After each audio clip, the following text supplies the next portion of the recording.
که موږ د پی ټي ایم سپورټ کوو په اروپا او په خارج کې، د هغې دپاره غونډې نیسو، د هغې دپاره هلې ځلې کوو، یا د هغې دپاره چاندې کېږي، هر څه چې کېږي، د هغې دا هېڅکله دا مقصد نه دی چې موږ د افغانستان د نظام په خلاف شو یا د افغانستان په خلاف دي شو. دا خو هېڅ پیدا نه شوه چې صاحب مهربانه زه د افغانستان په خلاف، د افغانستان د نظام په خلاف شم او دلته راځم د پی ټي ایم سپورټ کوم. دا خو منافقت شو.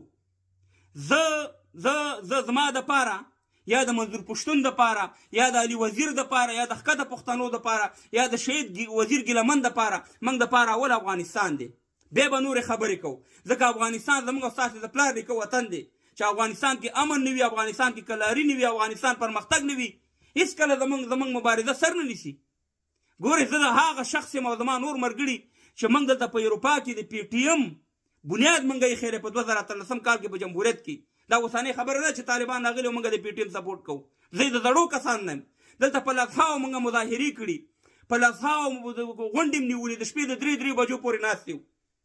ګورې هغه محسن داوړ چې د پی ټي ایم څومره مخکار غړی و، هغه چې په مسکو کې خبر وکړه چې افغانستان اوسنی نظام باید د ټوپک د لارې راغلی، ټوپک د لارې اخوا شي، اولنۍ ویډیو پسې ما کړې ده.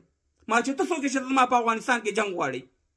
ته خو دا ښکاره منافقت دی چې تا ته عدم تشدد دی او په افغانستان کې تشدد غواړې.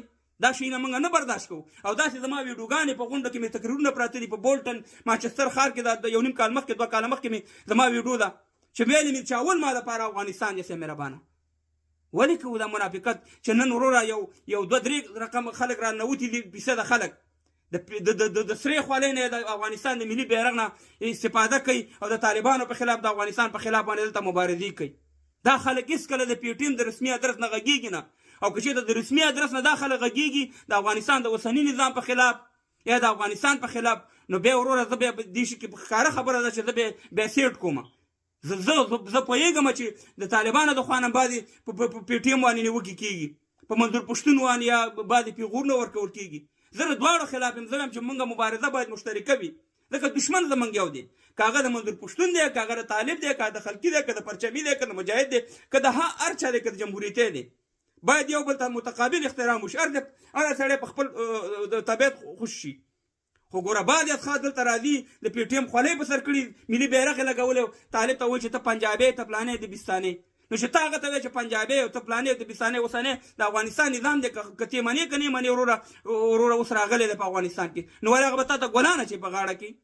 نو خبره دا ده چې موږ باید مشترکه مبارزه وکړو، د یووالي دپاره کار وکړو. او دغه خلک چې تخریب کوي د پی ټي ایم د ادرس نه راځي، په اروپا یا په خارج کې ناست دي، دا هېڅکله د پی ټي ایم په رسمي دریځ دا نه دی. که چېرته دا رسمي دریځ وي، اول زما غونده کې شخص چې د 6 کال نه د پی ټي ایم دپاره مبارزه کوم، د پښتنو دپاره، زه بیا یو خواته کېږم، ځکه ما دپاره د افغانستان ملي ګټې مهمې دي.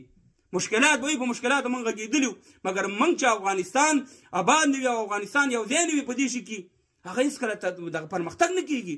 او زه ډېر داسې د افغانستان په اوسني چارواکو کې، طالبانو کې داسې اشخاص پېژنم چې هغه وروره د پی ټي ایم سپورټ کوي، نور عام طالبان یې سپورټ کوي وروره. والله یو پېژنم، خو هغه که اوس رسنیو ته نه راځي، هغه یو بېله مشکله خبره ده چې طالبان بعد مشران د پی ټي ایم د مشرانو نه خفه دي. نو باید موږ یووالي ته کار وکړو. د 11 اکتوبر دپاره باید دغه لانجې نورې پرېږدو. دغه خاوره که دا منظور پښتون دې خاورې دعوه لري که نه لري، دا خاوره زما ده، باید په دې فکر باندې کار وکړم.